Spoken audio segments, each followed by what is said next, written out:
Si Cesar Ancahas ay isang professional na boksingero palayaw the Silent Destroyer, taga Coronadal, South Cotabato, Pilipinas. Professional boxing record nakapagtala mahigit 44 fight, isa silang pamilyang boksingero, kapatid niya si former IBF World Champion si Jerwin Ancahas. Remember the name Ancahas Bloods. Si Cesar ay isang former Australian super featherweight champion.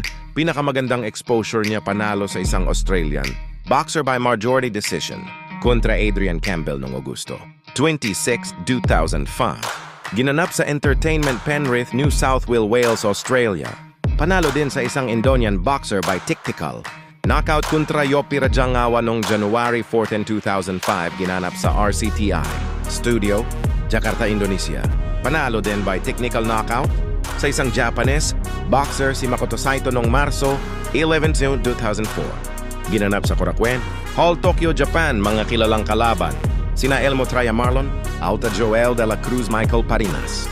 Si Cesar lumalaban na din sa iba't iyang bansa like Japan, Thailand, Indonesia, Australia.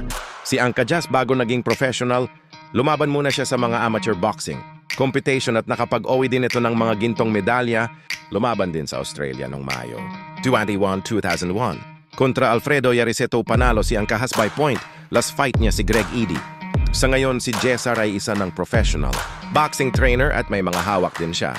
Mga professional boxer si Cesar, isa ng pangalawang magulang at haligi sa mga new generation. Si Ancahas ay isa sa mga mahusay na boksingerong Pilipino sa kanyang henerasyon. Pero bago siya naging champion, dumaan muna siya sa hirap ng buhay sa Panabo City, Davao del Norte. Bata pa lamang si Cesar ay mahilig na siyang manood ng boxing. Dahil sa kahirapan ng kanilang pamilya, nakita ni Cesar ang boxing bilang paraan upang makaahon sa buhay. Habang nag-aaral, nagsasanay na rin siya araw-araw.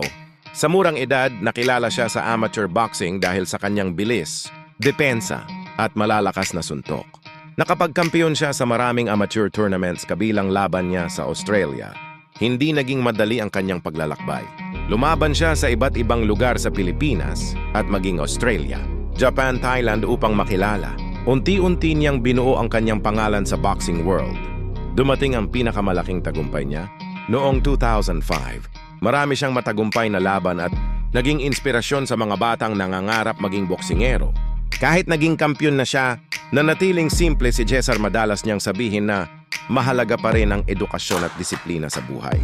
Aminado rin siya na isa sa kanyang panghihinayang ay ang hindi niya pagtatapos ng pag-aaral. Kaya pinapayuhan niya ang kabataan na huwag pabayaan ang edukasyon habang hinahabol ang pangarap. Hanggang ngayon, patuloy pa rin siyang lumalaban